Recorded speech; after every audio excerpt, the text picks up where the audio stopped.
Namaskar, I am Dr. Sarika Gupta. I am faculty in Department of Pediatrics, KGMU Lucknow. On the World Pneumonia Day, I will brief you about the treatment of pneumonia. So basically, treatment of pneumonia is determined by the age of the child, severity of the disease, presence of underlying condition like immunodeficiency, malnutrition, vaccination status of the child, and antibiotic resistance pattern. As in general, the treatment of pneumonia is primarily decided by the age of the child. If age is less than 1 month, then we have to give only the IV antibiotics. And the antibiotics are IV ampicillin or benzyl penicillin along with IV gentamicin for total duration of 5 days.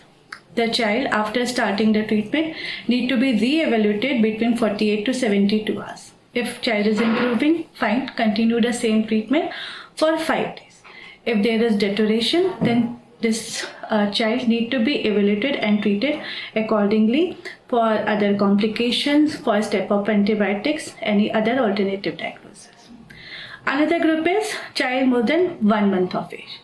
In this group of age, treatment is decided on the severity of pneumonia. If it is simple pneumonia, then start with oral antibiotic. And the choice of antibiotic is oral amoxicillin in dose of 40 mg per kg per dose in two doses for 5 days.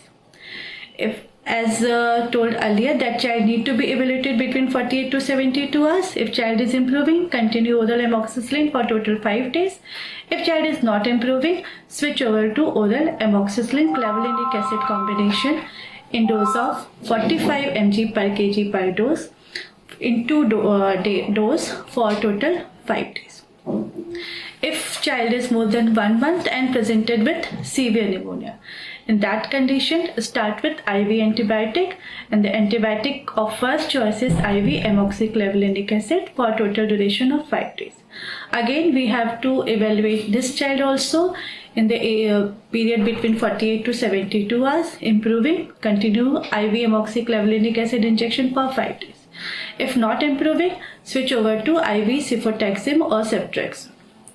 In the first age group, that is in children less than 1 month, where I had said that we have to start IV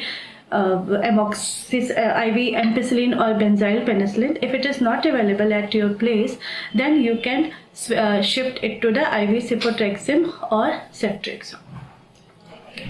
And then the evaluation at 48 to 72 hours.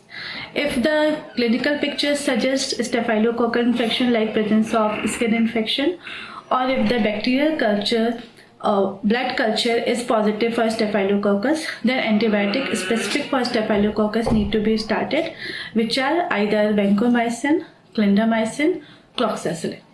And in that condition, the antibiotic need to be given for a total period of 14 to 28 days. That is, presence of staphylococcus or demonstration of staphylococcal bacteria on blood culture or any culture report.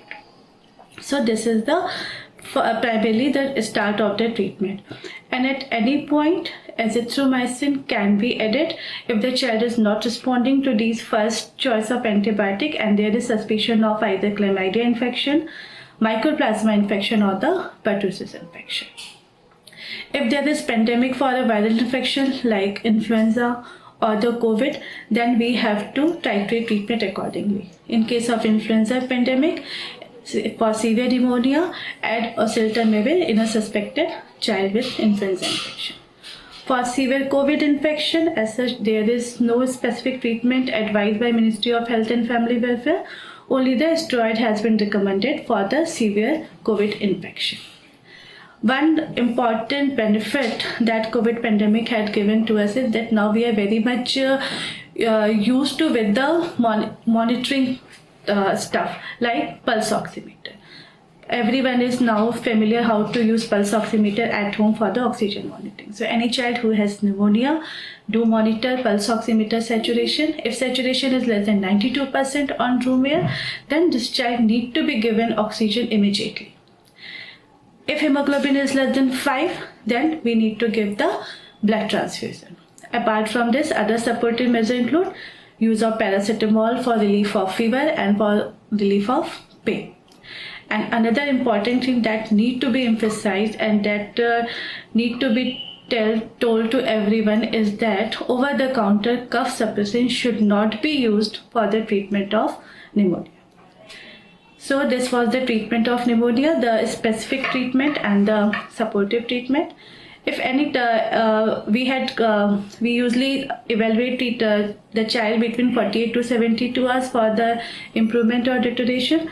So what are the causes which are responsible for any deterioration or not improvement? So it can be presence of complicated pneumonia like pneumonic effusion is there, empyema is there, or if there is underlying immunodeficiency like HIV infection, underlying undetected heart disease is there, there is some foreign body in the airway, or the child is malnourished. So these are some of the important causes for non-response of the treatment which need to be evaluated also. So to summarize, the important point which need to be remembered in treatment of pneumonia is that most important factor determining the route of antibiotic is the age of the child and the severity of the disease. The first choice of antibiotics are penicillin group of antibiotics, azithromycin to be used judiciously. The use of cefpodoxime or cefixime has not been mentioned in the guideline for the treatment of pneumonia, and pulse oximeter monitoring for the severity of disease. धन्यवाद.